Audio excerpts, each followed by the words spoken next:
Buongiorno, ben ritrovati, buona domenica a tutti voi telespettatori di Antenna 3 nel racconto dell'ultima giornata di agosto, quindi sta per finire di fatto questo agosto ricco di eventi, ci stiamo avvicinando anche un po' alla fine dell'estate. Allora staremo insieme in questa ora e mezza e poi ovviamente il racconto della giornata anche nel telegiornale di Treviso di questa sera. Torneremo più tardi a parlare della manifestazione che c'è stata ieri al Lido di Venezia alla Mostra del Cinema per Gaza con oltre 5.000 persone da tutto il Veneto, l'abbiamo raccontata in diretta ieri nei nostri telegiornali. Torneremo a parlare di politica nella seconda parte con due ospiti e tanti temi da affrontare sia nazionali che locali, e come sempre però c'è la cronaca in apertura. La cronaca ci porta a parlare della tragedia avvenuta la scorsa notte a Palù. Siamo nel Veronese, un uomo di 66 anni è morto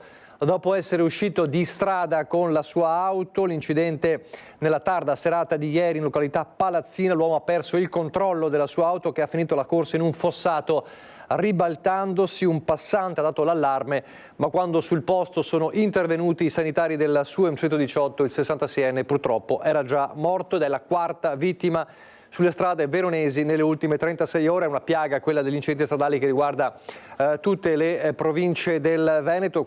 Soltanto qualche giorno fa abbiamo parlato anche della panchina bianca posizionata a Monigo per le vittime della strada nella Marca trevigiana, ma come abbiamo visto ci sono tante purtroppo vittime in tutte le province. Una vicenda che fa discutere, una vicenda che ha scioccato la zona di Bibbione: foto ai bambini e atti osceni di fronte ai piccoli in spiaggia. Arrestato un quarantenne albanese che era impiegato nella reception di un hotel del litorale. Nel suo smartphone gli agenti hanno trovato materiale agghiacciante, non solo centinaia di filmati pedopornografici scaricati a pagamento da un canale Telegram, ma anche suoi video girati mentre compiva atti osceni davanti ai bambini in spiaggia, questi ultimi anche fotografati mentre andavano al bagno. La polizia locale è arrivata a lui, un impiegato nella reception di un hotel di Bibbione, quarantenne, albanese, dopo che numerose segnalazioni avevano fatto scattare l'allarme sull'arenile. Era stata inizialmente una bimba straniera a raccontare al padre di aver visto un uomo nudo nei bagni della spiaggia. Il genitore si era precipitato sul posto, ma l'individuo si era già allontanato. Poco dopo lo stesso è stato visto compiere sempre atti osceni davanti ad altri due bambini. Anche in questo caso è riuscito a scappare prima che un genitore potesse fermarlo. Di qui è scattata l'indagine della polizia locale del distretto Veneto Est, che ha iniziato a esaminare i filmati delle telecamere di videosorveglianza. Evidentemente l'uomo non sentiva il fiato sul collo, tanto da continuare a imperversare in spiaggia, segnalato mentre compiva ancora atti osceni davanti a un bambino. Altro inseguimento, altra fuga, finché i vigili hanno individuato prima la sua bici, poi l'albergo dove lavorava e viveva. E qui, nella sua stanza, la scoperta di quanto conteneva il cellulare. Immediato l'arresto, convalidato dalla procura di Pordenone, lo shock in hotel e il sospiro di sollievo per tantissime famiglie, da tempo allarmate per quanto stava accadendo. Le violenze, le risse a Borso del Grappa, una nottata da Far West con una maxi rissa che ha coinvolto 20 persone, quasi tutte sudamericane. Ci sono 2 cittadini colombiani ricoverati per ferite provocate da schegge di vetro durante la maxi rissa che è scoppiata a una festa vicino appunto a un locale di Borso del Grappa. 20 persone di nazionalità sudamericana, i feriti sono un 37enne residente a Cassola e un 27enne residente a Schio. Sono in corso accertamenti per l'individuazione di altre persone coinvolte, una vera e propria rissa. Lo scoppio di questa rissa, il motivo è ancora da stabilire. Di fatto calci, pugni, bottigliate e anche tavolini in faccia, una situazione appunto che ha creato il panico nella zona, anche perché ha bloccato una parte della strada vicina. L'intervento poi dei carabinieri e le pattuglie appunto del radiomobile di Castelfranco Veneto, delle stazioni di Asolo e di Riese. Dunque questa maxi rissa che si è consumata nella notte proprio nella zona che avete visto nelle immagini a Borso del Grappa. E dalle risse agli inseguimenti è veramente una situazione di Far West nella zona della Pedemontana. Aumentano infatti gli inseguimenti da parte delle forze dell'ordine. L'ultimo caso nei giorni scorsi con un quarantenne marocchino poi fermato dopo aver sfrecciato, pensate, a 180 km all'ora su strade urbane. Solo nella zona del Grappa 100 le auto confiscate da inizio anno. Il fenomeno è in aumento e non si tratta solo di cittadini extracomunitari ma anche di cittadini italiani, maggiorenni e anche minorenni, che non curante dell'ALT o comunque alla vista di una pattuglia scappano.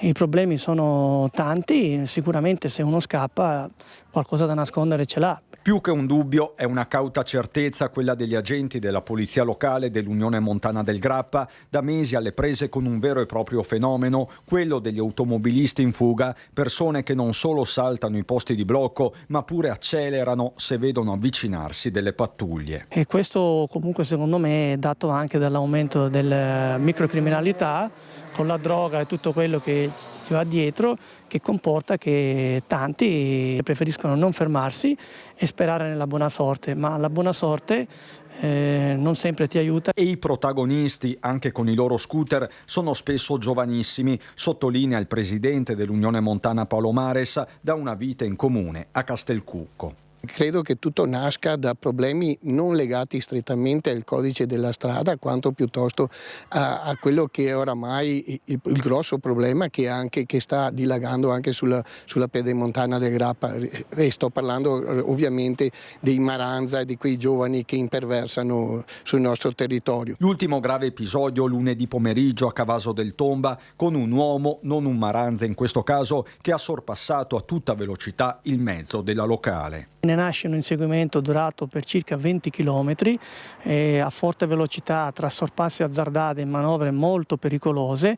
Purtroppo all'altezza di Cariano San Marco lo perdiamo, ma avevamo sia la targa che altri elementi utili e nel giro di 3 giorni siamo riusciti attraverso delle indagini minuziose a risalire all'identità del conducente, che adesso verrà deferito all'autorità giudiziaria. Si tratta di un 40enne marocchino residente in zona che ha sfrecciato fino ai 180 km/h e che nei giorni scorsi è stato al centro di un altro inseguimento, ma da parte dei carabinieri. Se pensiamo sono velocità folle da circuito, non da strade cittadini. Un fatto dunque non isolato. Del resto sono 100 le auto confiscate da inizio anno nei 5 comuni dell'Unione, ovvero Castelcucco, Cavaso, Possagno, Monfumo e Pieve del Grappa, un dato record dettato anche da un altro trend. La cosa che più mi fa paura è che tante polizze false. E questo è un problema che nasce dal fatto che la gente cerca di risparmiare, però poi si rende conto che è stata truffata e circola senza avere nessuna copertura assicurativa, con tutto quello che gli va dietro a livello di codice della strada. E quando se ne rendono conto il risveglio è amaro. Si è fatto accenno nel servizio al fenomeno dei Maranza e poi c'è la versione femminile dei Maranza. Ragazzine, baby bulle anche violente per 4 ragazzine. È stato firmato il Daspo Willy dal questore di Padova. 5 di loro, una pensate a soltanto 13 anni, sono accusate di aver bullizzato e molestato una donna disabile. Tutto è accaduto qui, in via Norma Cossetto, il boulevard davanti alla stazione di Padova. Sono le 10:30 di lunedì scorso. Una donna disabile di origine straniera di 58 anni all'interno di uno dei locali pubblici quando entra nel mirino di 5 giovanissime. Hanno 13, 16, 17 anni. Le ragazze, forti dell'agire in gruppo, iniziano a deriderla, a insultarla. La colpiscono anche con i getti d'acqua di una pistola a giocattolo. La seguono nel bagno, arrivano addirittura a toglierle la stampella ortopedica che le permette di muoversi, tutto sotto gli occhi dei presenti e senza mai cedere alle disperate richieste di aiuto della donna, che viene seguita anche quando lascia il locale ed esce in strada. È a quel punto che da via Norma Cossetto arriva una richiesta di aiuto al 113. Le volanti arrivano sul posto, prestano dapprima aiuto alla donna, poi nel giro di poco individuano le 5 giovanissime e procedono a identificarle. Immediati riscontri di quanto accaduto arrivano anche dalle immagini girate dalle telecamere di videosorveglianza che non lascerebbero dubbi. La più grande 17 anni, 3 di anni ne hanno 16, la più piccola solo 13, ma si tratta di ragazze che le forze dell'ordine conoscono perché in un recente passato sono state accusate di minacce, lesioni e estorsioni nei confronti di coetanei. Le indagini sono ancora in corso. Nel frattempo il questore Marco Dorisio, attivata la divisione anticrimine della polizia, ha firmato nei confronti di 4 delle 5 ragazze un Daspo Willy, vietando loro l'accesso nelle aree di Piazzale Stazione per 3 anni. 2 giovanissime sono state raggiunte anche da un avviso orale. Un fenomeno che sta assumendo contorni sempre più preoccupanti. A Padova da gennaio sono 107 i minorenni segnalati al Tribunale dei minori di Venezia, 15 sono stati arrestati. In tutto il 2024 erano stati 108. Nel prossimo servizio invece parliamo di minorenni vittime perché schiaffeggiati e rapinati, 2 diciassettenni, un pomeriggio da incubo a Castelfranco, il bandito però è stato arrestato. Una serata in compagnia si è trasformata in un incubo per 2 diciassettenni, una ragazza di Vedelago e un ragazzo di Trebaseleghe nel Padovano.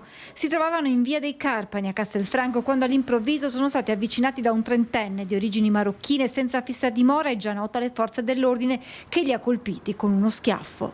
Nella circostanza ha portato via pochi soldi, 65 euro e una cassa Bluetooth.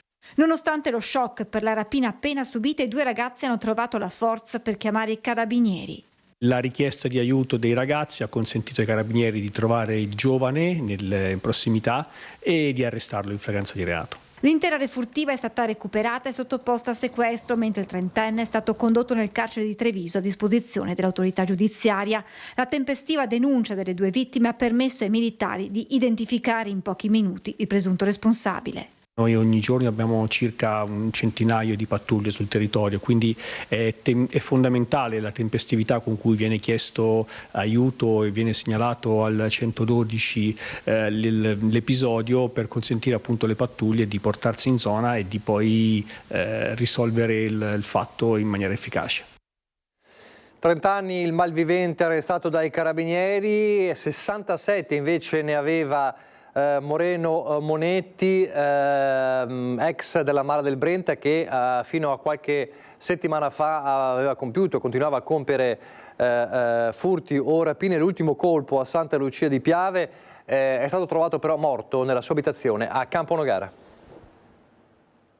Si trovava agli arresti domiciliari in un'abitazione presa in affitto a Camponogara Moreno Monetti, 67 anni, per tutti Cheno, ex della Mala del Brenta. È qui che il proprietario di casa lo ha trovato morto dopo che da giorni non dava più segnali. L'uomo era stato giudicato per direttissima a Treviso dopo l'arresto in flagranza di reato da parte degli agenti del commissariato di Conegliano poco più di una settimana fa. Accanto il complice 61enne, anche lui ex affiliato della Mala. La coppia criminale era stata braccata nel mentre stava tentando un furto in abitazione a Santa Lucia di Piave in via De Amicis, a far scattare l'allarme e la segnalazione di un residente. Quando gli agenti sono arrivati sul posto, uno faceva da palo, l'altro stava già scappando. Ne è nata una colluttazione con il conseguente ritrovamento di un borsone dentro gli strumenti del mestiere, un flessibile, un piede di porco e dei trapani. Poco distante un'auto rubata qualche giorno prima a Saonara e forse usata per il blitz. Questo dunque l'ultimo colpo di Moreno Monetti, protagonista di diverse pagine di cronaca criminale a nord-est. Nel recente passato, nel 2014, l'incursione con fucili d'assalto ai danni di un portavalori aveggiano nel Padovano. Negli anni 90 il coinvolgimento nell'omicidio nel Veronese del poliziotto Massimiliano Turazza e poi ancora nel 2002 in un sequestro di persona lampo a San Donà di Piave. Dopo un periodo di latitanza all'estero, nelle Filippine, Cheno, originario di Dolo, era ritornato in Italia vivendo soprattutto di espedienti e furti in abitazione. L'ultimo saluto il prossimo 2 settembre nel Duomo di Dolo. Per l'emergenza furti e in casa e anche i borseggi fa discutere la proposta del sottosegretario alla giustizia della Lega Andrea Ostellari, cioè quello di applicare il protocollo per le famiglie di mafia, cioè togliere i figli a chi insegna loro a rubare. Non è una novità perché il protocollo esiste già ed è applicato ai figli di famiglie mafiose, ma la proposta del senatore leghista Andrea Ostellari, sottosegretario alla giustizia, di togliere i figli alle famiglie che insegnano loro a rubare è destinata a fare discutere. Esiste un protocollo che si chiama Liberi di scegliere che consente di liberare i figli dei mafiosi da quella morsa criminale. Io credo che quel protocollo possa essere utilizzato anche in altri ambiti, laddove le famiglie educano i figli alla illegalità e non alla legalità. Nell'estate di attenzione pickpocket con Venezia che per poche ore ribattezza persino una calle della Mandola, il sottosegretario Ostellari spiega di essere al lavoro anche su un altro provvedimento, una proposta di legge per superare la riforma Cartabia e rendere perseguibili d'ufficio reati come il furto con destrezza. Nel frattempo ribadisce: insegnare ai propri figli l'illegalità, io credo sia rubare innanzitutto il futuro ai più piccoli, e questo noi non lo possiamo accettare più. Noi dobbiamo dare dignità a tutti. Se c'è una famiglia in difficoltà va aiutata, ma se c'è una famiglia che insegna ai propri figli solo l'illegalità, io credo che in questo caso lo Stato debba intervenire. Così come facciamo con i mafiosi, lo facciamo anche negli altri contesti. La piaga dei morti sul lavoro, il cordoglio a Gambugliano per la morte del 67enne che è caduto ieri mattina dal tetto dell'azienda agricola morendo sul colpo, era salito per verificare i danni provocati dal maltempo, ed è una tragedia nella tragedia perché il 67enne morto ieri aveva perso 5 anni fa il figlio in un incidente sul lavoro.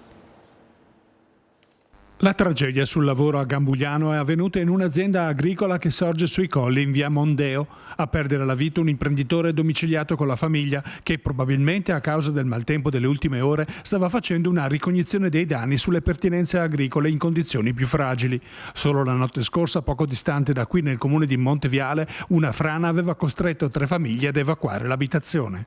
Ecco, alle mie spalle vedete quel gruppo di case e quell'edificio. È successa lì la tragedia. Questa mattina abbiamo parlato con il SUAM, verso le 9 ha ricevuto una chiamata proprio di soccorso dove Paolo Sella di 67 anni era salito su uno degli annessi rustici sul tetto, forse per controllare lo stato di manutenzione, visto che ci sono una serie anche di buchi presumibili sul colmo, e nell'affrontare questo sopralluogo ha perso l'equilibrio ed è caduto a terra.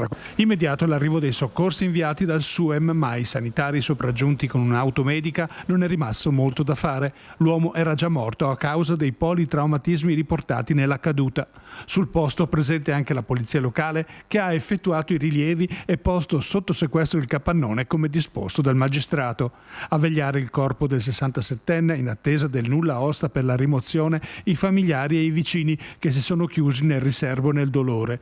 Una tragedia che inevitabilmente richiama alla memoria un altro dramma familiare che aveva investito recentemente queste persone. Paolo Sella era il papà di Dennis, un giovane di 32 anni vittima di un altro incidente sul lavoro avvenuto il 21 novembre di 5 anni fa. Padre e figlio erano impegnati negli scavi per la posa di alcuni tubi fognari nel comune di Costa Bissara quando il terreno rimosso è improvvisamente frenato sul giovane che si trovava all'interno dello scavo. Una disgrazia avvenuta sotto gli occhi del padre che si era lanciato immediatamente a rimuovere il terreno e a recuperare il corpo schiacciato del figlio rimasto soffocato e ormai senza vita. Come per il padre oggi, l'intervento dei sanitari si era rivelato purtroppo inutile. Dunque era salito per controllare i danni dal maltempo che ha imperversato un po' in tutta la settimana nelle varie province del Veneto. Nella Marca Trevigiana continua la conta dei danni tra Paese e Villorba. A Villorba anche le parole di una coppia di coniugi che stufi della situazione pensano ora di trasferirsi. A Castagnole di Paese è ancora in corso la conta dei danni provocati dal maltempo che ha colpito la Marca. Si parla sicuramente di migliaia e migliaia di euro che il comune deve investire per il ripristino e la messa in sicurezza del cimitero e lo smaltimento del legname degli alberi caduti. Tutto denaro pubblico che il comune si trova ora a spendere ma che era destinato ad altri scopi, soprattutto sociali. C'è amarezza dunque nei diversi comuni della provincia maggiormente colpiti. Ad emergenza passata sono soprattutto le voci dei cittadini a fare eco. In via Pastrengo a Villorba la forte pioggia ha fatto allagare la via e il garage di un'abitazione. È successo che ci siamo allagati, guardi dove è arrivata l'acqua. I tuoni, poi la pioggia, il tempo di uscire a vedere le condizioni della via che è risaputo quando piove copiosamente si allaga e il garage era già sott'acqua. Siamo scesi giù in taverna c'erano 80 centimetri di acqua nel giro di mezz'ora, perché l'acqua era copiosa, per cui si è allagato il garage e la taverna con gli annessi locali. Impossibile al momento stimare i danni. Notevoli, devo buttare tutto, la credenzina, una porta del garage, questa qui, e poi documentazioni varie, quindi si sa bene quali sono i risvolti. Non la prima volta che accade, da 2 anni i coniugi vivono a Villorba. Era successo che si insinuasse qualche infiltrazione, questa volta però è andata peggio e la coppia pensa ora di trasferirsi. Adesso mi conto gli anni. La politica e le regionali, l'8 settembre ci sarà a Treviso Elly Schlein, calano i big del centro-sinistra in attesa di capire cosa succederà nel centrodestra, e ieri è stata una giornata veneta per il presidente del Movimento 5 Stelle Giuseppe Conte, che sostiene la coalizione di centro-sinistra con Giovanni Manildo. Sentiamo cosa ha detto. Aspetteremo il candidato, deciderà quando finiranno di litigare, insomma, però di solito in prossimità dell'appuntamento elettorale, quando c'è odor di potere, si cementano e trovano una soluzione. Sorride sulla mancanza di un candidato presidente per la coalizione di centrodestra Giuseppe Conte nella giornata veneta che lo porta tra Padovano e Vicentino. Forte dell'accordo con il Partito Democratico e le forze che sostengono Giovanni Manildo, il presidente del Movimento 5 Stelle ammette che la sfida è tutta in salita, ma possibile. Storicamente è una piazza che il centrodestra, dove il centrodestra riesce a ottenere ottimi risultati. Però ecco, io penso che questa potrebbe essere anche l'occasione per voltare pagina, per dare una svolta e per mettere alla prova un progetto che nasce molto serio, molto concreto, molto credibile. Zaia nel giudizio complessivo dei cittadini ha fatto bene, ma Zaia non c'è più. Strizza l'occhio al Veneto delle partite IVA strette tra tasse e burocrazia, ma anche al ceto medio che non arriva a fine mese, e ampliando lo sguardo all'orizzonte internazionale annuncia che parlamentari, consiglieri regionali e comunali del Movimento 5 Stelle doneranno €1 milione a Gaza. E noi stiamo cercando di dare anche un segnale concreto, non solo sollecitiamo a tutti i livelli politici, istituzionali l'adozione di misure concrete in Italia e in Europa, cosa che ancora non si fa, ma nello stesso tempo come comunità del Movimento 5 Stelle abbiamo ieri votato, gli iscritti hanno votato anche un gesto concreto, €1 milione a favore delle iniziative in particolare che sono state adottate a Global Sumud Flottiglia. Sono tantissime imbarcazioni che in questo momento si stanno concretamente dirigendo verso la striscia di Gaza per interrompere l'assedio e squarciare anche il muro del silenzio di chi gira la testa dall'altra parte, dell'indifferenza e anche purtroppo della complicità. Allora, di Gaza ha parlato ieri Giuseppe Conte e Gaza è stata protagonista, l'urlo su Gaza è stato protagonista ieri alla Mostra del Cinema con le oltre 5.000 persone che hanno marciato fino alla Mostra del Cinema. L'avevamo raccontato ieri in diretta con i nostri Lorenzo Maier e Filippo Fois insieme a Sandro Ponchio e Francesca Pezzo. L'eco di quanto accaduto ieri non si è certo spenta e allora ci ricolleghiamo con Lorenzo Maier. Buongiorno Lorenzo. Buongiorno Nicola e buona domenica dalla 82esima Mostra Internazionale d'Arte Cinematografica di Venezia. Sì, è stata una manifestazione importante, ben riuscita a detta degli organizzatori, e possiamo confermare che questa mattina, anzi già da ieri sera, tutto il lungomare che è stato diciamo così il palcoscenico della manifestazione fino a quando poi il corteo è arrivato alla porta della Mostra del Cinema era in perfetto ordine, nessun genere di rifiuto abbandonato, quindi davvero nonostante 5.000 persone che hanno, si può dire così, marciato, il lungomare era in perfetto ordine. Anche questo una segnalazione degna di nota per far capire come tutto ieri sia funzionato a dovere. L'urlo di pace si è sentito forte e chiaro ed è stato discusso anche ieri sera dopo la manifestazione per esempio in Sala Luna all'interno di Notti Veneziane, Tecla, che era stata anche la manifestazione presente, e la regista Elisa di questo film Amata hanno ribadito anche ai nostri microfoni, e lo sentiremo nelle prossime edizioni, come sia stato importante che la mostra abbia fatto da cassa di risonanza quello che i pro-Palestina, i Venice for Palestine, additano a tutti gli effetti come un genocidio. Ci sono poi varie anche così discussioni politiche in corso. Quello che la mostra ha voluto ribadire, ovviamente lo ribadiamo anche noi, che tacciano le armi di qualsiasi tipo e per ogni guerra. Ricordiamo per esempio, è giusto farlo anche in questa occasione, per esempio quanto sta ancora accadendo in Ucraina. Più volte la Biennale anche negli anni passati si è fatta portavoce di questo, per cui un urlo di pace generale senza distinzioni, senza colore, le armi devono tacere per dare spazio alla cultura e al cinema. Ma farei sentire quello che hanno dichiarato alcuni ai nostri microfoni, di Filippo Fois e Francesca Pezzo, quello che hanno dichiarato alcuni manifestanti.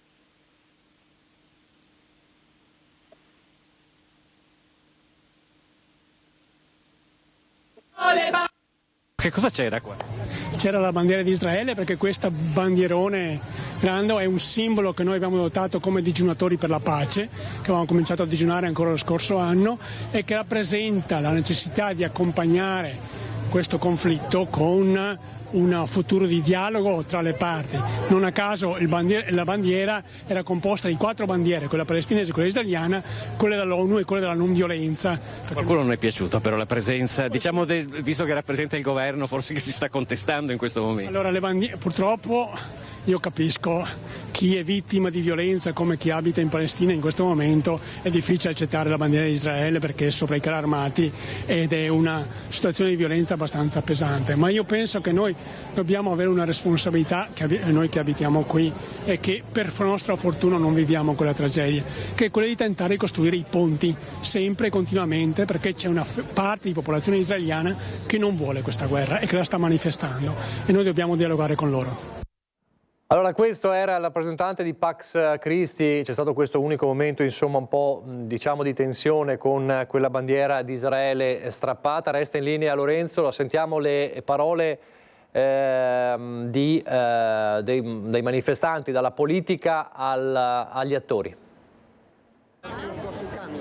Questo massacro deve finire, che Netanyahu deve essere isolato, che i governi europei, anche quello italiano, devono intervenire per mettere fine a questa situazione. Sarebbe importante mettere fine a questo massacro e riconoscere lo Stato di Palestina. Riconoscere lo Stato di Palestina avrebbe un grande valore simbolico per dire che è una prospettiva, quella a quale abbiamo sempre creduto, dei due popoli e dei due Stati, esiste ancora. Molti attori, molte attrici, molti cineasti in genere hanno già fatto delle cose, quindi la presenza di una voce, di tante voci contro quel che sta succedendo, contro il genocidio, ormai è ovunque. Noi non possiamo essere a Gaza, che è il luogo in cui tutto il mondo dovrebbe essere, perché ce lo impediscono. Non potendo essere lì, portiamo qui Gaza. Non mi sembra che ci sia nessun tipo di chiusura. Chiaramente lì succedono delle cose per cui si presentano i film, c'è un'altra cosa, però ci sono un sacco di film che parleranno della Palestina. Io non la vedo questa cosa di voi siete lì e noi siamo qui, sinceramente non mi sembra. Noi pensiamo che l'umanità in questo momento stia urlando a gran voce che esiste, che qui c'è la rappresentanza della meglio umanità. Le persone non riescono più a stare a casa, abbiamo bisogno di scendere in piazza, abbiamo bisogno di farlo tutti insieme per dire stop a questo genocidio.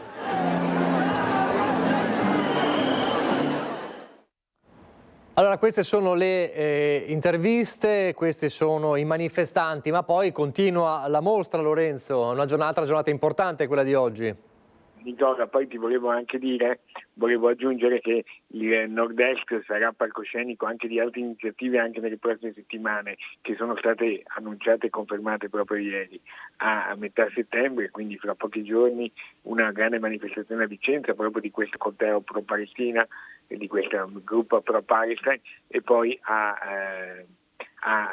ottobre in Friuli, a Udine, per cui anche le televisioni del nostro gruppo ovviamente saranno impegnate a documentare anche queste iniziative. Per quanto riguarda la mostra del cinema, oggi è una giornata importante, la giornata di Jude Law, molto atteso, e anche di un cast italiano, per Francesco Favino, attesissimo, anche se è fuori concorso, che siamo proprio qui al Tennis Club. Curiosamente il set per l'intervista è stato assistito proprio al Tennis Club, e nel film vediamo Favino che in persona proprio un maestro di tennis.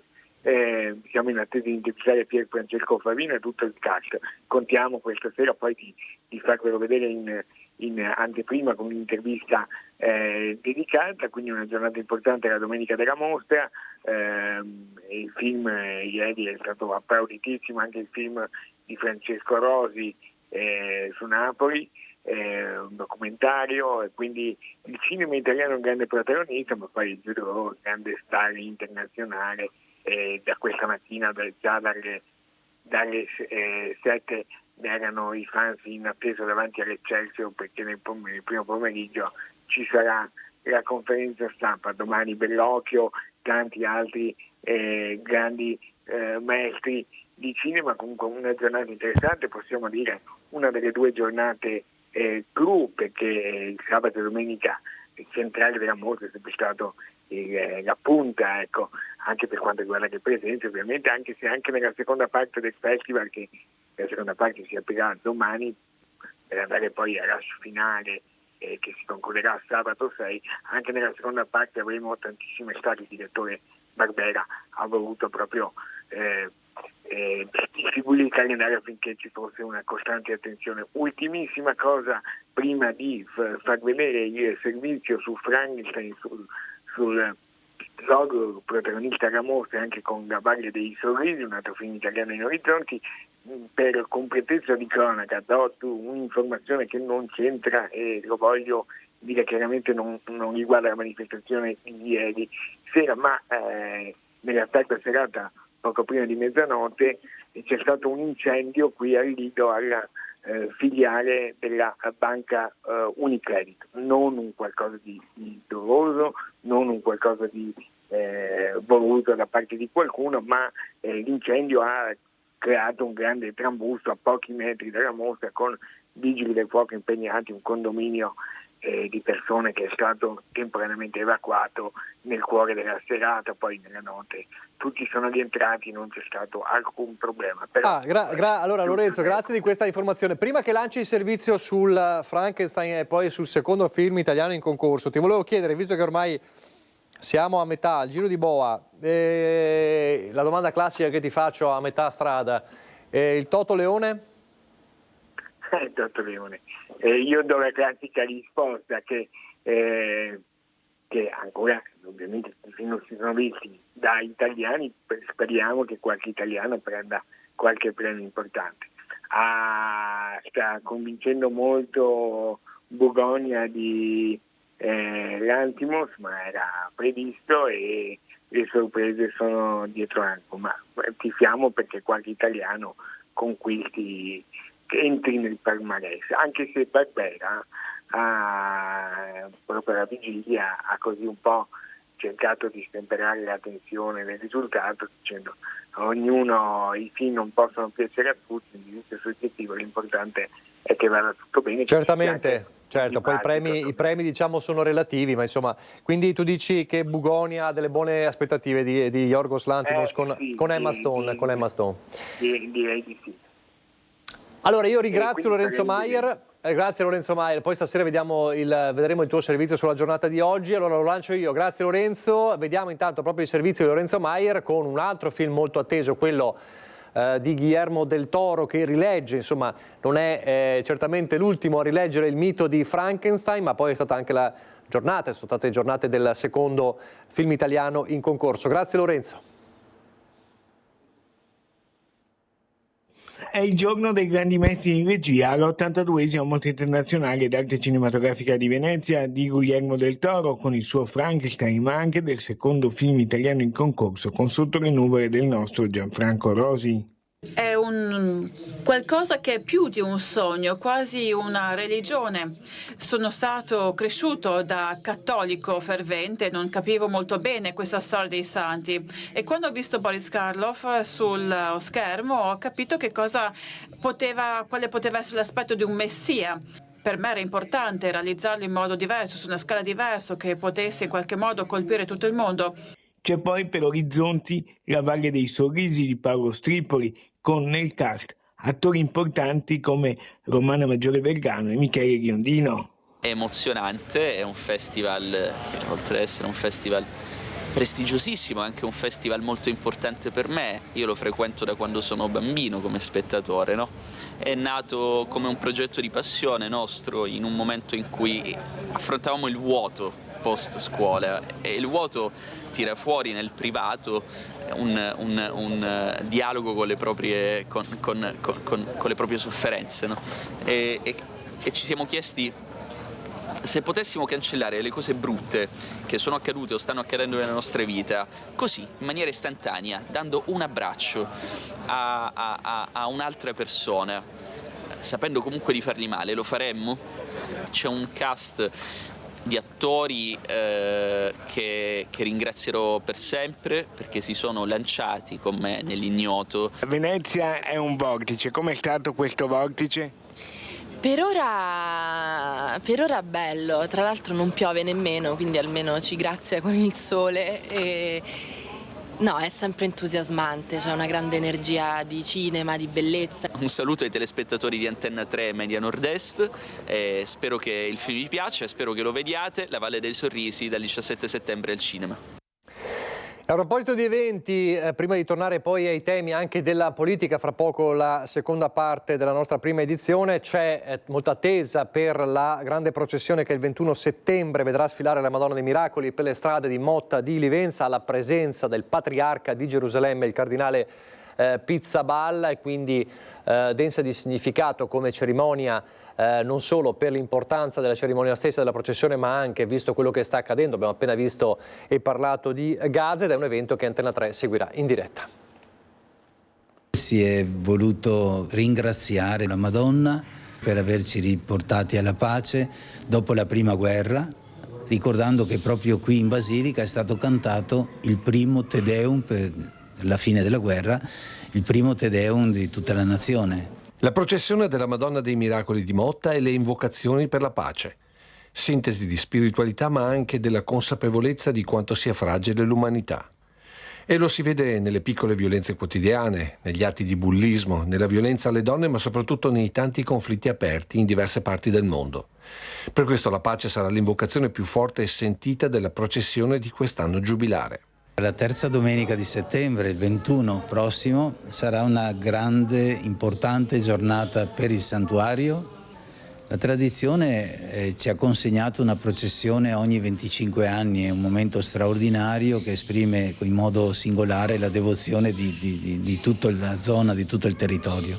E questo momento di fede e speranza vedrà la presenza di un testimone diretto dell'umanità sofferente per la guerra. La presenza del cardinale Pierbattista Pizzaballa, che è fraterna, amicale, perché il patriarca venne già qui da arcivescovo tempo fa, è un nostro frate, appartiene alla nostra provincia, però viene in veste di patriarca di Gerusalemme, questo luogo che conosciamo molto bene da qualche anno a questa parte per le vicende di Israele, della Palestina, attualmente il dramma tragico di Gaza. Sarà dunque un momento di fede ma anche di testimonianza, per sentire da chi ogni giorno si confronta con le crudeltà della guerra, ma che, sottolinea Padre Mario, non viene mai meno alla sua missione. Il fatto che lui ha preso anche posizione annunciando pochi giorni fa che le comunità religiose non possono abbandonare il territorio. Questa situazione,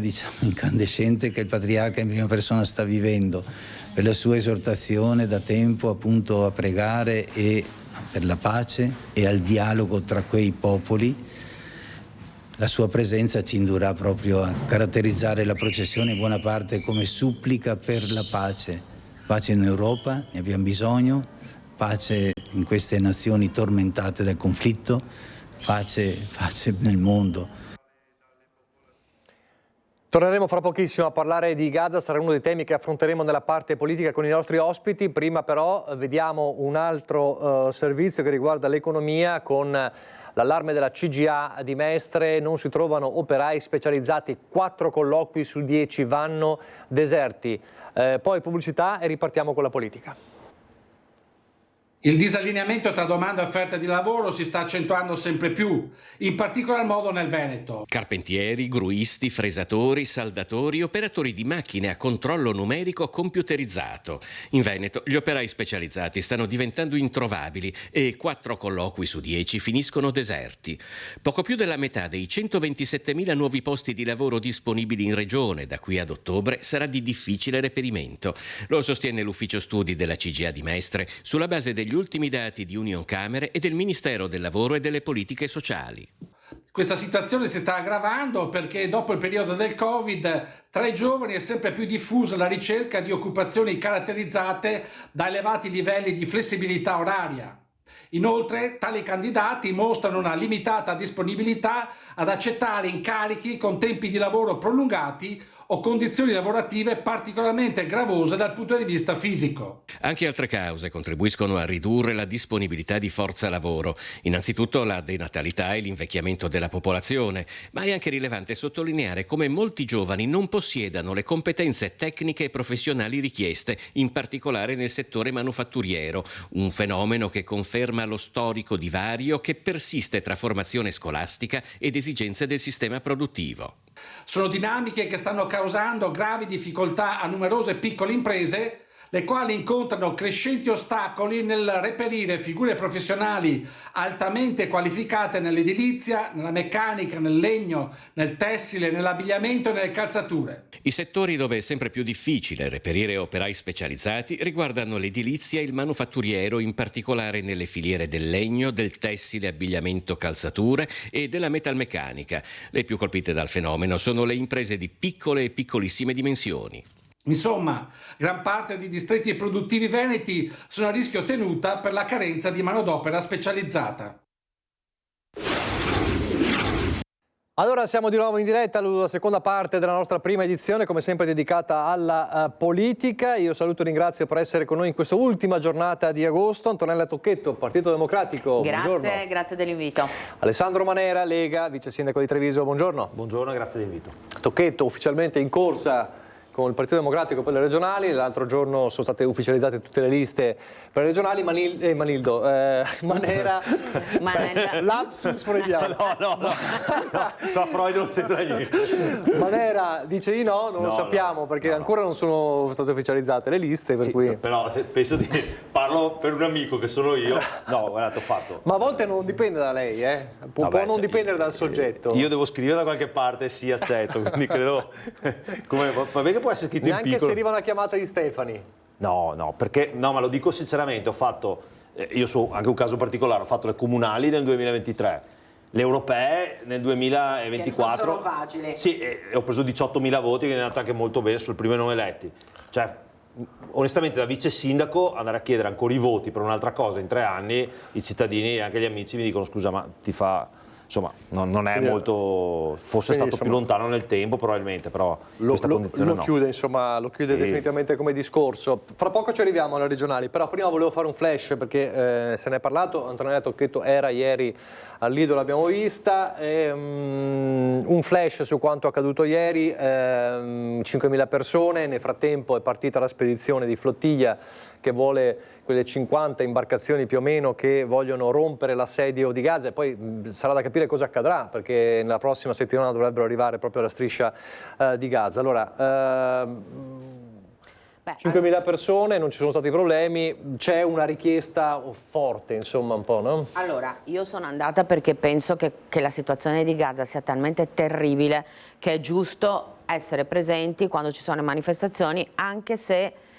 onestamente so che non servono a molto, però la presenza è importante. Mi è piaciuto il fatto che ci fossero tantissimi giovani e questo è molto buono, perché oggi ho letto sui giornali che alcuni dicevano tante persone adulte, no, c'erano tantissimi giovani, che tutto sia andato bene, non ci sia stata alcuna situazione di criticità, ci siano stati anche molti attori, come io ho praticamente camminato vicino a Michele Riondino, che ovviamente è un personaggio ben noto, e poi che anche la mostra del cinema, seppur non si è potuti arrivare là, abbia comunque in qualche modo presenziato con la presenza di alcuni attori e che la questione sia forte. Poi sappiamo perfettamente che la politica sta arrancando perché a livello internazionale soluzioni non se ne trovano. Manca totalmente la diplomazia, cioè dove sono i diplomatici che c'erano nel 1980-90, che comunque erano forti? La diplomazia non esiste, non c'è più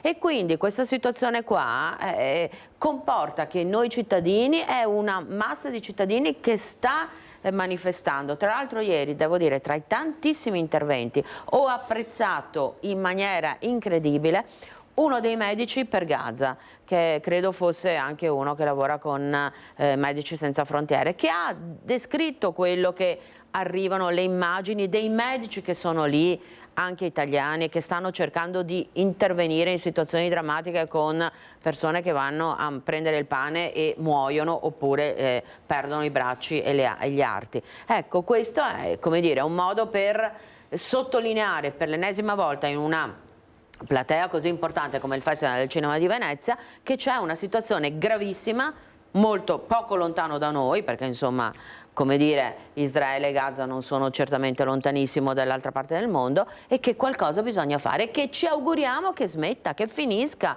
C'erano anche tante nonne con i nipotini e non sono, tra l'altro è proprio la cosiddetta società civile, perché c'erano anche dei politici, c'era anche il segretario Martella, ma come dire, tantissime erano anche le persone comuni, nonne con bambini che magari non possono votare da tutte le parti, ma che erano lì per dire basta, bisogna finirla.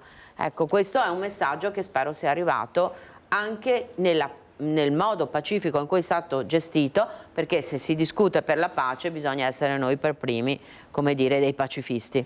Manella, perché anche questa situazione resta comunque divisiva in politica, secondo lei? Ecco. Forse, lo dico, devo dare ragione all'Antonella, perché non esistono gli ambasciatori, tutte quelle funzioni che c'erano una volta per gestire una situazione del genere, che non è politica. Qui è una tragedia, sta avvenendo a Gaza. Io ho guardato, sono stato in Israele tantissime volte per lavoro, tantissimi amici israeliani, e la protesta che è avvenuta dentro Israele, di milioni di persone scese in piazza, israeliani, ebrei, o arabi israeliani, perché anche lì è un mix molto complesso, o cattolici israeliani, nel dire basta, vuol dire che si deve cavalcare un movimento di protesta anche dentro Israele nei confronti del governo che sta facendo questo. Però non dimentichiamoci che quello bisogna stare veramente attenti in Italia, in Europa, nel mondo, di non trasformarlo in un elemento antisemita, perché altrimenti spostiamo l'asse dalla parte opposta. Bisogna cavalcare quella parte di israeliani, che sono tanti, sono la maggior parte, che dicono perché non dimentichiamoci quello che è avvenuto, ad un attacco terroristico da parte di palestinesi, che avvenne a ottobre del 2023, nei confronti degli israeliani si è reagito in un modo abnorme e con un genocidio, perché questo è un genocidio. Quando tu bombardi a tappeto un'area come Gaza vuol dire che tu metti preventivo di fare un genocidio. Dobbiamo stare attentissimi a non cadere dalla parte contraria. Quindi forse con la manifestazione avrebbero dovuto parlare anche, non so se l'hanno fatto, quegli israeliani, e sono tantissimi, che protestano contro il loro governo, perché altrimenti rischiamo di metterci da una parte sola mentre non vediamo neanche l'altra parte, perché non è accettabile quello che sta avvenendo, ma nasce da tutta una serie di situazioni e ce lo ricordiamo cosa avvenne, cioè entrarono negli agglomerati urbani israeliani, rapirono persone, uccisero bambini, li sequestrarono, cioè in quel rave che era ad Ascalon, mi ricordo, io ci sono stato lì vicino, entrarono, rapirono ragazzi, li uccidono, iniziarono a sparare sulla folla. Quindi Però bisogna stare attenti che nel mondo non venga trasformato in un elemento antisemita, perché Israele in quel caso reagirà ancora in maniera più forte. Questo è un punto fondamentale, quindi lì avrebbero dovuto anche parlare probabilmente degli israeliani contro il governo Netanyahu. Proprio per quello che diceva lei, la reazione di Israele, secondo lei cosa potrebbe accadere? Adesso c'è questa spedizione, diciamo, no? Queste imbarcazioni da tutto il mondo con varie nazionalità che stanno viaggiando verso Gaza per spezzare l'assedio, no? su Gaza. Cosa potrebbe succedere lì? Perché anche in quel caso una reazione, è difficile che lasciano fare, ma una reazione contro queste imbarcazioni da tutto il mondo certamente porrebbe Israele in una situazione molto delicata. Sì, teniamo conto che è già avvenuto un fatto analogo, se ricordiamo qualche anno fa, una imbarcazione che andava a portare viveri a Gaza fu assaltata dalla marina israeliana e mi sembra uccisero anche qualcuno, era una nave turca mi sembra a suo tempo, quindi bisogna stare molto attenti perché qui abbiamo a che fare con un esercito, quindi non è un elemento politico. È chiaro che, come diceva giustamente la consigliera Tocchetto, cosa si vuol fare? È più rompere un tabù di dire ci andiamo lì a dargli una mano a queste persone, però secondo me la diplomazia in questo momento è veramente fallace, perché guardate, Trump nella sua follia, perché ogni tanto le dice, non ha detto una cosa sbagliata, ha detto creiamo un protettorato sotto la gestione americana, in quel modo Israele non può più attaccare un protettorato americano. E la reazione è stata prenderlo un po' in giro, lui ha detto faremo gli hotel, faremo... Però l'idea di creare un protettorato, perché in questa situazione, quando si sente due popoli, due stati, ma stiamo parlando la striscia di Gaza praticamente distrutta. Peraltro c'è un altro problema di cui non si parla mai, c'è la Cisgiordania dal lato opposto, cioè perché Israele taglia in due praticamente i palestinesi in due grandi aree. E i paesi arabi come reagiscono? I paesi diciamo musulmani più che arabi, perché non dimentichiamoci che un lato della striscia di Gaza è chiuso dall'Egitto. Cioè in tutta questa costellazione è molto complessa, è un equilibrio molto complesso. Chiaro che è un genocidio, perché questo è un genocidio, è sparare, lanciare bombe direttamente, cioè, lì vuol dire uccidere. Però la reazione deve essere contrastare il governo Netanyahu tramite le forze democratiche dentro Israele e dire perfetto, ci si ferma, però guardate, quello di un protettorato, di un punto di famoso peacekeeping, non è così sbagliato, però io dico anche un'altra cosa, un elemento che manca in maniera sostanziale, l'ONU. L'ONU non parla, l'ONU non dice niente. In queste situazioni, e Ucraina e Russia, l'ONU non parla. Cioè è una cosa, una volta l'ONU era esattamente l'elemento diciamo dirimente, perché i caschi blu facevano esattamente quello. Non stanno parlando, non stanno dicendo niente, non c'è un programma, non si sta facendo nulla. Sì, allora condivido molte cose, nel senso che, allora, a parte che ieri c'erano anche degli israeliani che comunque protestavano, credo che abbiano anche parlato, poi eravamo tantissimi, a un certo punto ho anche camminato in mezzo tra la folla e quindi non riuscivo neanche a sentire, ho potuto sentire molto quello dei Medici per Gaza perché ero proprio vicino in quel momento là al microfono, poi mi sono spostata anch'io e quindi non ho sentito tutti gli interventi. Devo dire che la situazione è di una tale drammaticità, ma anche perché, lo dobbiamo dire tranquillamente, il livello, ripeto, dei politici internazionali e anche della diplomazia purtroppo è molto inadeguato rispetto alle crisi mondiali che stiamo vivendo, perché non è che Russia e Ucraina c'è sicuramente una cosa diversa, ma anche lì i bombardamenti non cessano. Questo è il primo problema. Secondo problema, è vero che queste popolazioni, cioè sono morte 70.000 persone e tra l'altro sparano sulla gente, hanno ucciso 5 giornalisti, cioè non c'è ritegno, sembra quasi che Netanyahu voglia proprio radere al suolo e ormai la sta facendo quella striscia. Ci vuole assolutamente un segnale forte, se domani riescono ad arrivare più navi, voglio vedere se Netanyahu comincia a sparare sulla folla delle navi, perché diventerebbe un caso talmente forte che potrebbe veramente incrinare i rapporti mondiali.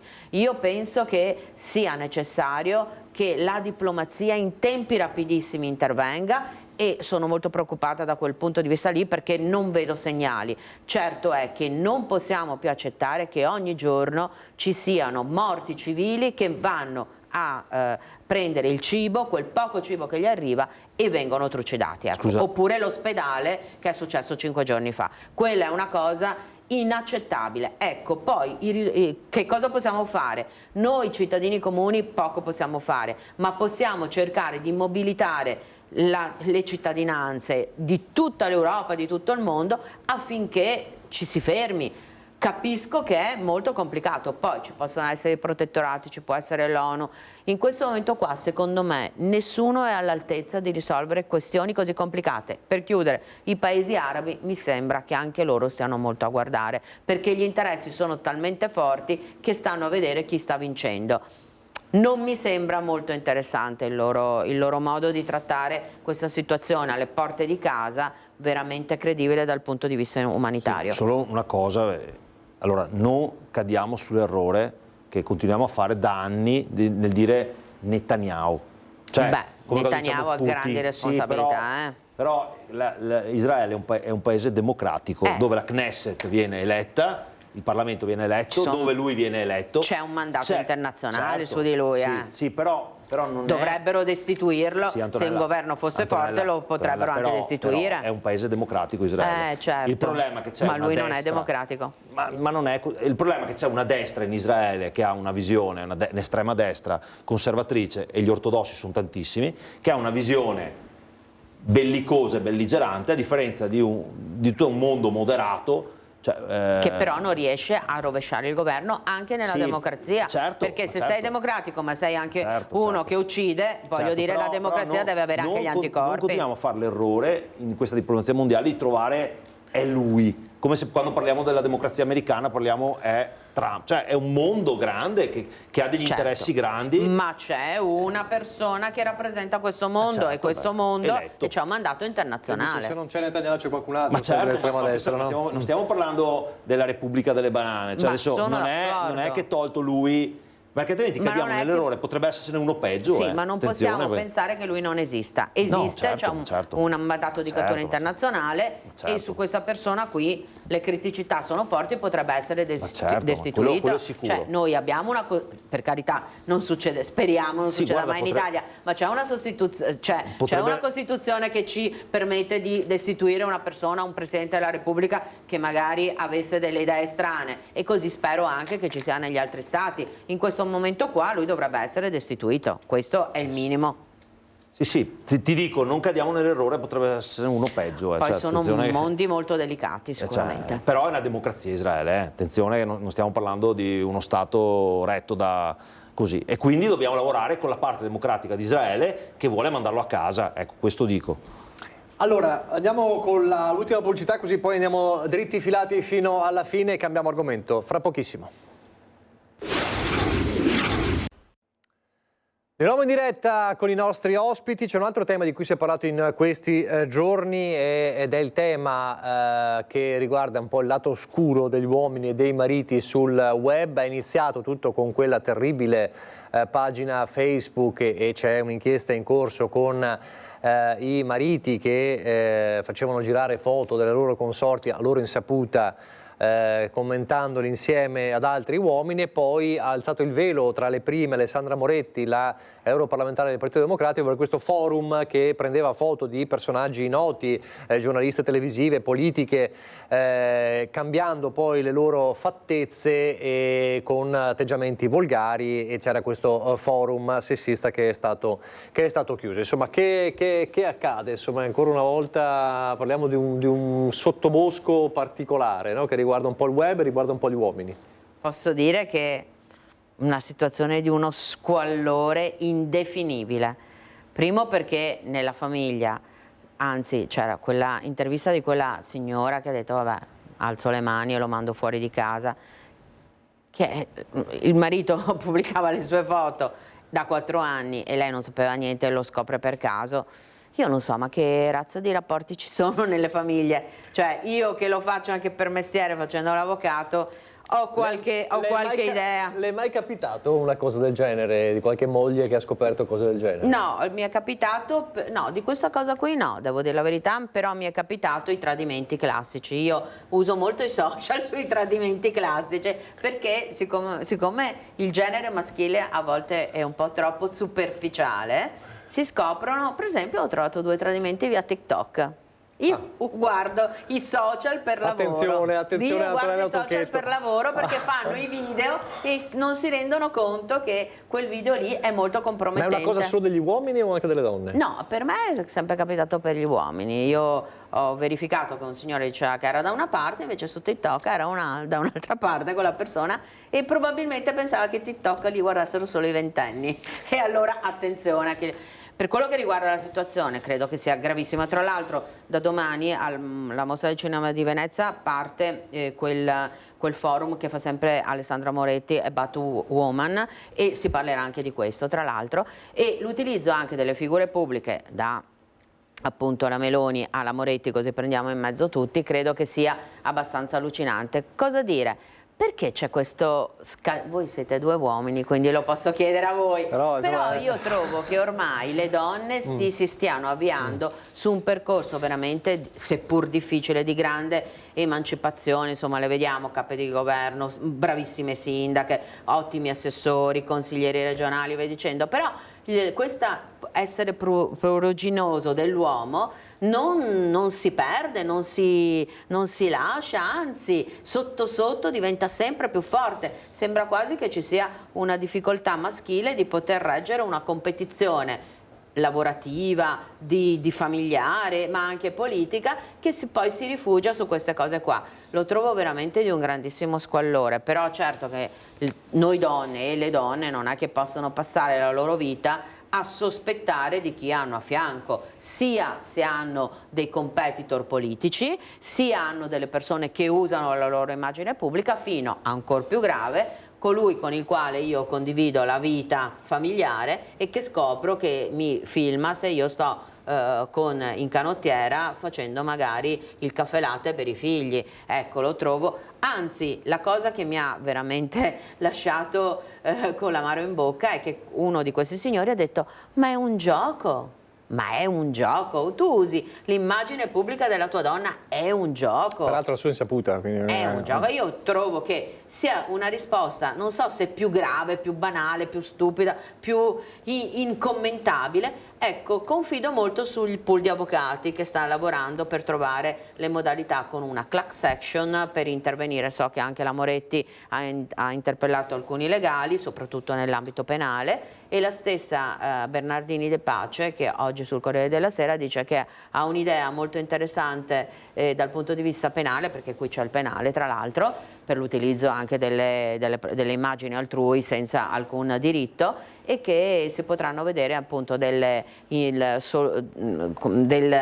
cause molto interessanti nei prossimi giorni e nelle prossime settimane. Comunque io trovo che sia di uno squallore incredibile e non finisce mai il peggio, insomma. Manera, è una questione, possiamo entrare anche nel discorso del patriarcato o degli uomini, ma è anche un discorso secondo me che riguarda ancora una volta la giungla del web, di Facebook, dei social, che non viene regolamentata. Sì, qui anche qui è un limite molto complesso, perché dove finisce... Allora, la libertà di fare queste cose non c'è.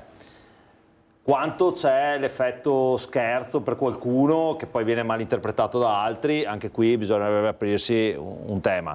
Allora, per fare un sorriso su quello che ha detto l'Antonella, c'è chi va al concerto di Coldplay, si fa riprendere certo. Durante il concerto, non ci voleva TikTok, l'ha visto tutto il mondo, però ecco, sono cose diverse, perché quello di fare un sito in cui a tua insaputa vieni ripresa da quello che ti dorme accanto normalmente e che lo pubblica magari poi con dei commenti, giocando, quella è una cosa molto grave. Secondo me c'è anche un po' di malattia mentale, adesso lo dico sinceramente. Quando invece è un personaggio pubblico, lì un po' cambia, non è accettabile, però lì un po' cambia, perché tu metti la tua vita a disposizione degli altri, le tue immagini, quello che fai, quello che non fai. Io sono sempre uno che si è tenuto la vita privata molto riservata. C'è chi ci gioca perché fa foto con i figli e quindi ti metti nella condizione, questo non è accettabile, nella condizione opposta. Il problema nasce anche dall'intelligenza artificiale, che non abbiamo nominato, cioè tu puoi prendere l'immagine mia, tua o dell'Antonella e trasformarla in quello che vuoi. Poi vai che magari molto vicina alla realtà, no? Io che mi faccio la doccia, mi farò una doccia ogni tanto, però se io la pubblico vai a capire se è vero o no. A quel punto io ho trasformato una cosa vera, e specialmente per una donna può essere molto però non solo per una donna, ma in questo caso per una donna può danneggiarla veramente tanto, magari, diciamocelo sinceramente, perché io ho visto qualche commento, e magari evidenziandone i difetti fisici, e magari con l'intelligenza artificiale non è neanche lei. Perché qui il limite sta cominciando a diventare molto... Il problema è questo, anche per, e così poi entriamo anche nella questione della politica in senso stretto. C'è bisogno, però è una cosa diciamo di livello internazionale, c'è bisogno di una maggiore, come dire, una legislazione particolare sul web, sull'intelligenza artificiale, perché davvero stiamo già dentro a una situazione senza controllo. Sì, però... La deepfake impazza, io posso vedere le dichiarazioni di una persona e non l'ha detto perché l'intelligenza artificiale con la deepfake fa parlare in maniera e dice una cosa magari terribile o qualcosa di... E poi io non ho lo strumento per smentirlo, perché io posso smentirlo a chi? O vado su Antena 3, lo dico a mezzo mondo. Come si può fare? È molto difficile. Allora, teniamo conto di una cosa. Noi siamo partiti da, diciamocelo, abbiamo parlato prima di un argomento in qualche modo collegato, Je suis Charlie Hebdo, cioè sui politici, su tutto si può fare umorismo, e l'umorismo che fa quella rivista era anche sui difetti fisici delle politiche, dei politici, ma questi sono i personaggi pubblici. Se invece prendiamo la prima parte, sono personaggi, cioè persone che non hanno esposizione pubblica, lì secondo me è una responsabilità molto forte, perché se chi accanto a te pubblica la tua immagine e tu non hai dato nessun, allora lì è molto forte. Perché è una persona che ti fidi, tra l'altro. Peraltro una persona che ti fidi, ma in generale, sai, se passi per strada e uno ti fa una foto, tu non sei un personaggio pubblico, e quindi sui personaggi pubblici la politica, ma in generale, ha fatto come Tafazzi, si è automartellata, perché non difendendosi mai ed esponendosi sempre su tutto, si è messo alla mercé di tutti, e forse questo non è giusto. Cioè non è così obbligatorio che i politici facciano la foto perché fa bello col proprio figlio, non nascosto, perché fa bello scendere dall'aereo, dal treno, così colà, e poi quando cominci a vedere i commenti sul figlio, ma perché ti sei posto in quella condizione? Non è accettabile il commento, ma io e l'Antonella non mettiamo cose nostre riservate. Quindi già iniziamo a mettere un limite nostro. Non è obbligatorio prendere voti mettendo tutti i tuoi fatti personali. Però lo dice lei che ha un segretario di partito che usa i social in modo esponenziale. Certo, ma non si lamenta se viene criticato dal punto di vista personale. Cioè, però qui stiamo parlando di qualcosa di diverso. Ma certo, però iniziamo che se uno mette la propria vita Berlusconi ha reso la propria vita a disposizione di tutti, non si lamentava di una questione di privacy. Cominciamo a mettere quello. Quando cominci a entrare anche su temi in cui tu alteri la sua immagine per avere dei commenti, e non voglio dire specialmente per una donna, perché se succede a un uomo non è che valga molto di più o molto di meno, dobbiamo porci noi come politica in generale qual è il limite del nostro comportamento.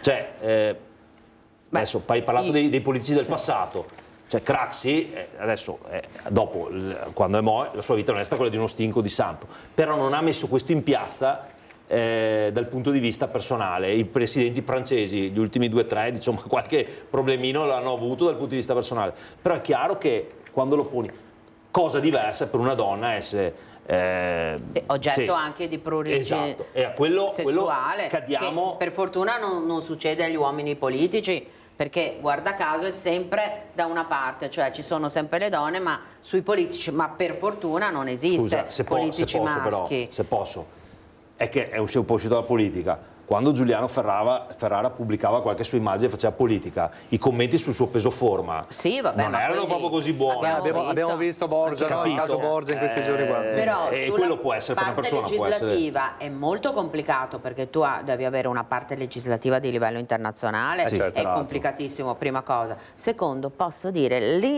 l'intelligenza artificiale, ma anche l'utilizzo dei social è molto, come dire, non capito, diciamo così, dai giuristi o i parlamentari. Sono un po' indietro, dice lei. Sì, cioè il poter regolamentare dal punto di vista giuridico, ma anche dal punto di vista delle sentenze di Cassazione, diciamo così, che fanno Stato, e anche dal punto di vista di coloro che sono i legislatori, Secondo me sono molto indietro, non so se è una questione di età, se il Parlamento comunque è composto da persone molto adulte, ci sono pochi giovani, questo non lo so, però certo che non potranno, ma anche a livello europeo dico, è molto difficile da gestire perché sono due cose parallele. La politica è un po' boomer, diciamo. Allora, fino a poco tempo fa, guardate che portare delle immagini social in un ambito di separazione e divorzio, i giudici non le accettavano neanche, rigettavano la richiesta di documentazione di deposito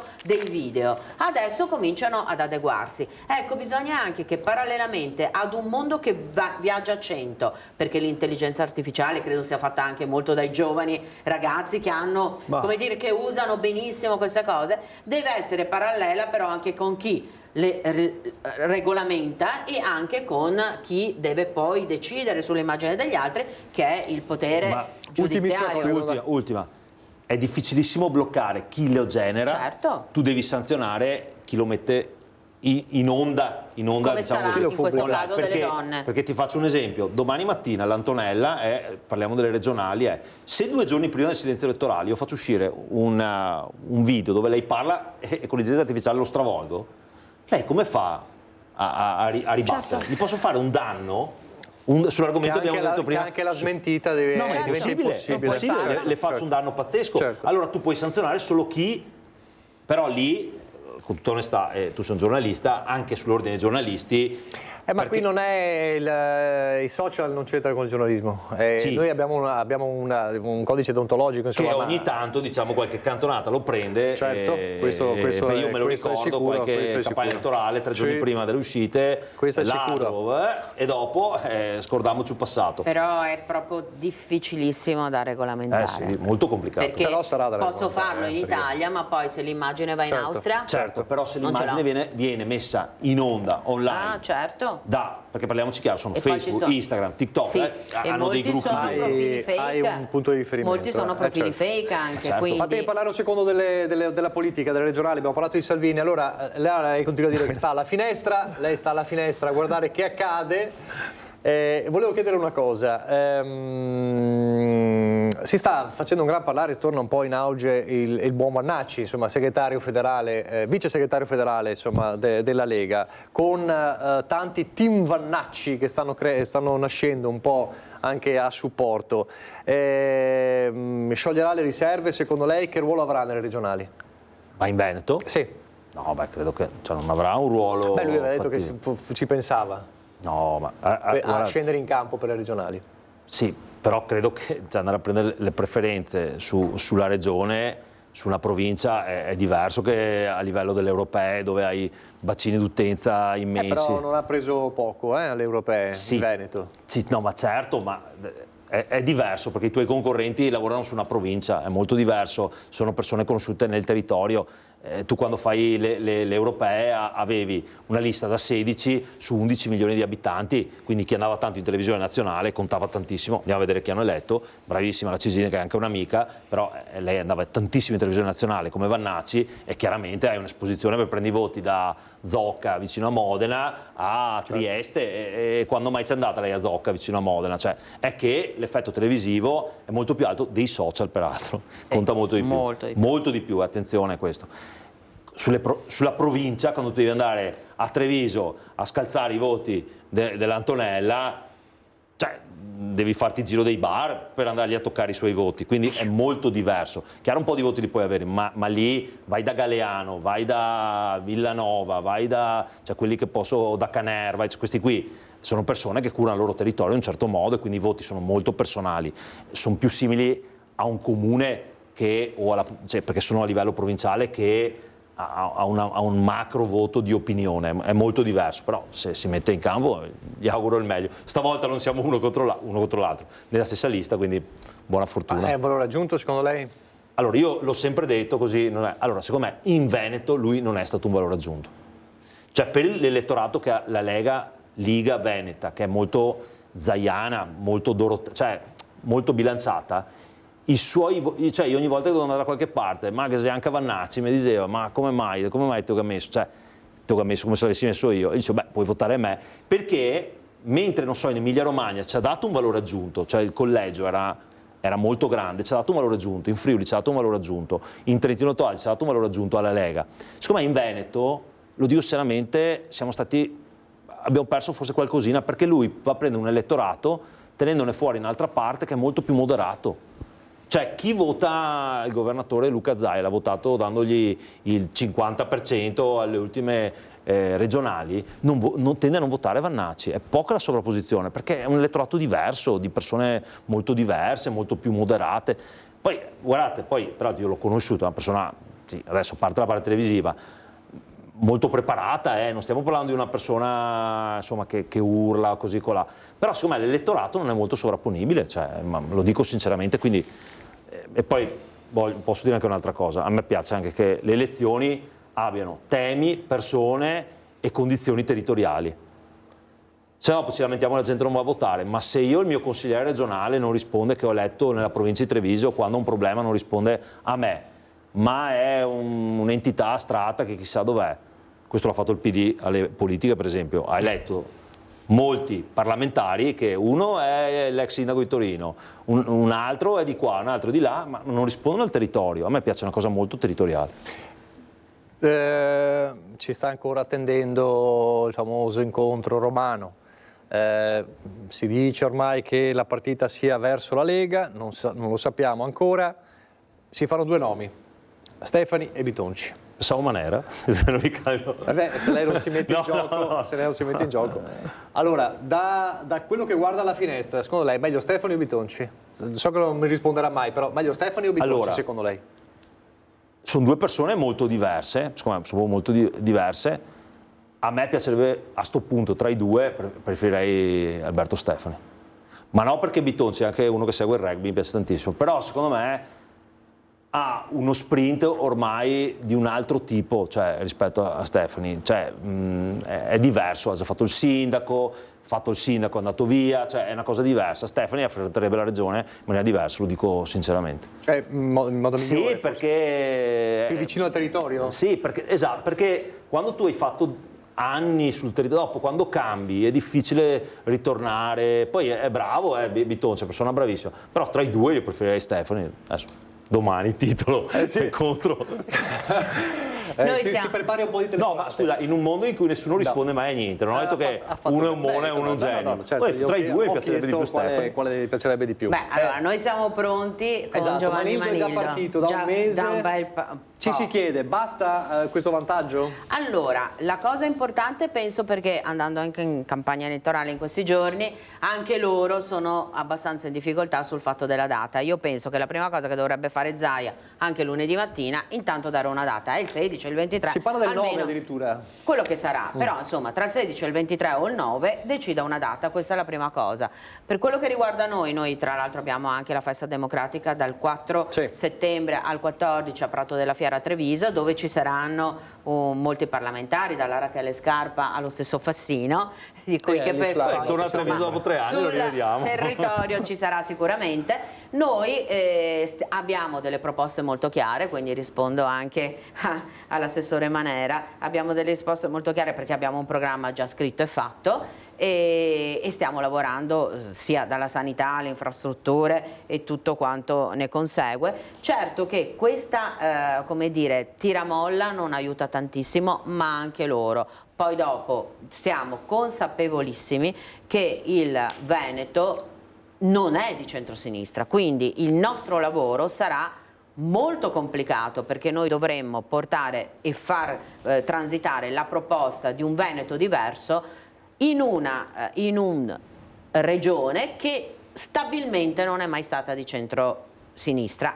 Credo che forse l'ultimo democristiano è stato Frigo come presidente di provincia. Manilda sarebbe uno di sinistra, no? No, parlo di centrosinistra ovviamente. E quindi insomma riportare, riuscire a conquistare la regione sarebbe veramente una cosa per noi molto molto importante. Detto questo, ripeto, questo tiramolla al di là dei loro problemi e non sono affari nostri, è che la data del voto è una cosa che noi proprio chiediamo apertis verbis, proprio diciamo metti questa data del voto, non ti costa niente Zaia, mi sembra abbastanza evidente. Poi che ci siano molte criticità dalla sanità alle infrastrutture, ai costi della pedemontana. Lo abbiamo detto 1000 volte, lo stiamo continuando a dire, lo continuiamo a dire nelle trasmissioni, però non è facile nemmeno per Giovanni Manildo non avere un interlocutore. Una volta si facevano quei faccia a faccia dove non c'era la persona ma c'era tipo un totem. Ecco, non vorrei che fino mettiamo al 20 settembre ci fosse Giovanni Manildo, chissà che non sia una tattica questa però. Ci fosse Giovanni Manildo e ci fosse una persona sconosciuta. Non credo che sia utile nemmeno per loro. Mi dispiace perché in tutta questa vicenda, dopo tanti anni di governo del centrodestra, magari fosse centrosinistra, del centrodestra, della Lega e di Fratelli d'Italia ora, perché Fratelli d'Italia adesso è in grande competizione, non ci sia un confronto aperto che i cittadini chiedono sulle questioni. Questo mi pare evidente e sacrosanto anche per una sorta di seria democrazia. Anche ieri ero a Zero Branco e questo la gente chiedeva. Non diceva voto uno o voto l'altro, ma dicevano sulle banche che cosa dice il centrodestra rispetto al centrosinistra, sulla sanità, ed è veramente molto squallido, diciamo così, ma anzi non è democratico il fatto che non ci sia un confronto aperto, perché poi si vota fra pochissimo, cioè che sia il 9, il 16 o il 23 mancano più o meno 2 mesi, perché poi c'è l'adempimento della presentazione delle liste e poi parte la campagna elettorale. Ecco, credo che la necessità della data del voto, e siccome so che l'assessore Manera è una persona seria, magari avrà anche il numero di Zaia, cosa che io ovviamente non ho, e dica metti questa data del voto e così possiamo partire tutti, anche per i loro candidati che molti di loro non sono conosciuti. 30 secondi Manera e poi devo chiudere. Fatemi capire in regia se abbiamo il contributo di Lucio per chiudere con lui. Allora, la data... lo guardo subito, intanto lei dica pure. Allora, data del voto, mi sembra che ormai andiamo verso la data con la stabilità a novembre, mi sembra aver capito, perché anche io leggo i giornali onestamente, e la legge prevede quello, quindi... Ecco, io volevo dire 2 cose al volo. La politica poi, perché quando sono loro dall'altra parte si fanno questi discorsi, io dico 2 cose.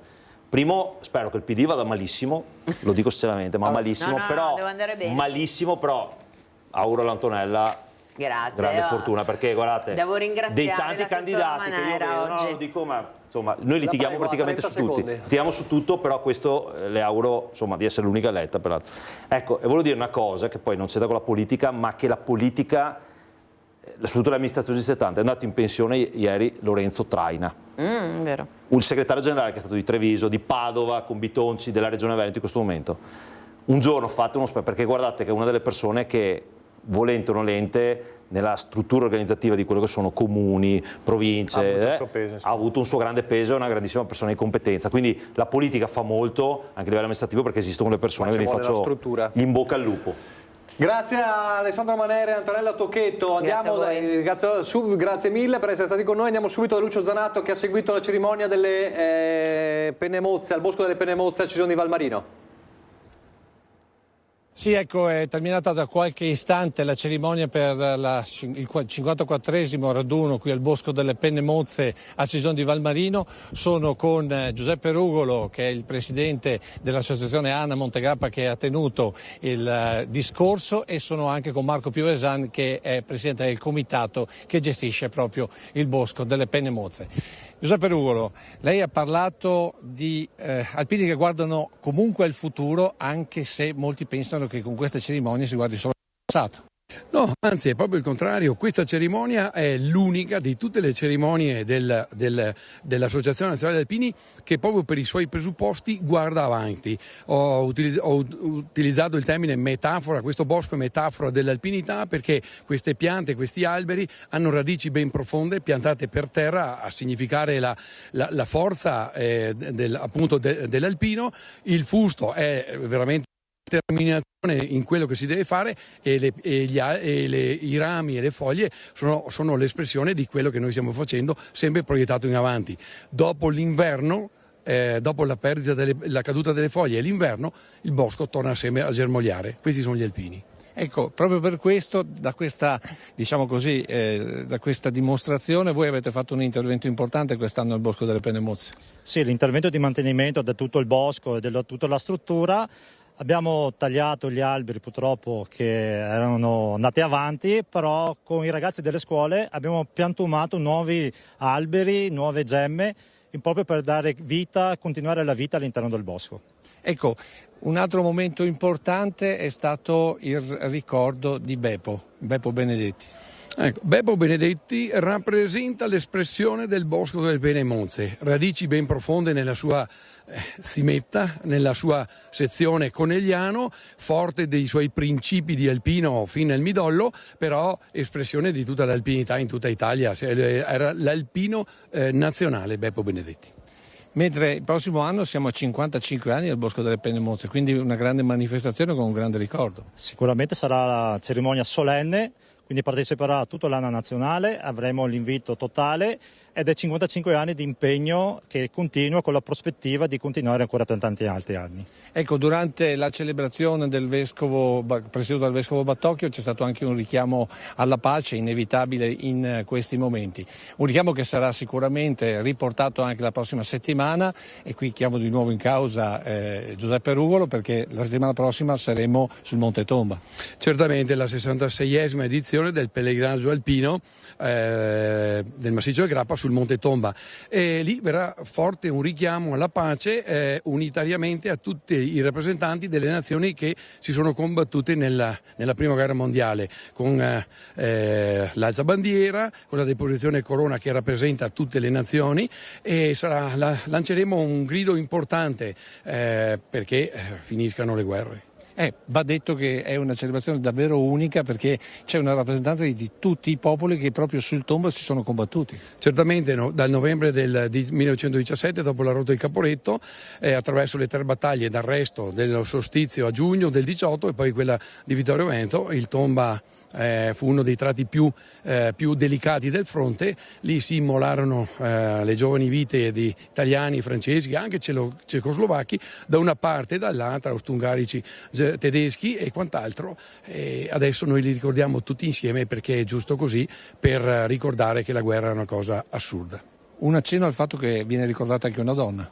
Sì, lì ha combattuto anche una donna, c'è una piccola lapide che la ricorda, che patriota fino al midollo, si è arruolata sotto mentite spoglie ed è stata scoperta, diciamo che era donna, da un ufficiale medico, perché ferita portata nelle retrovie, si accorse da un particolare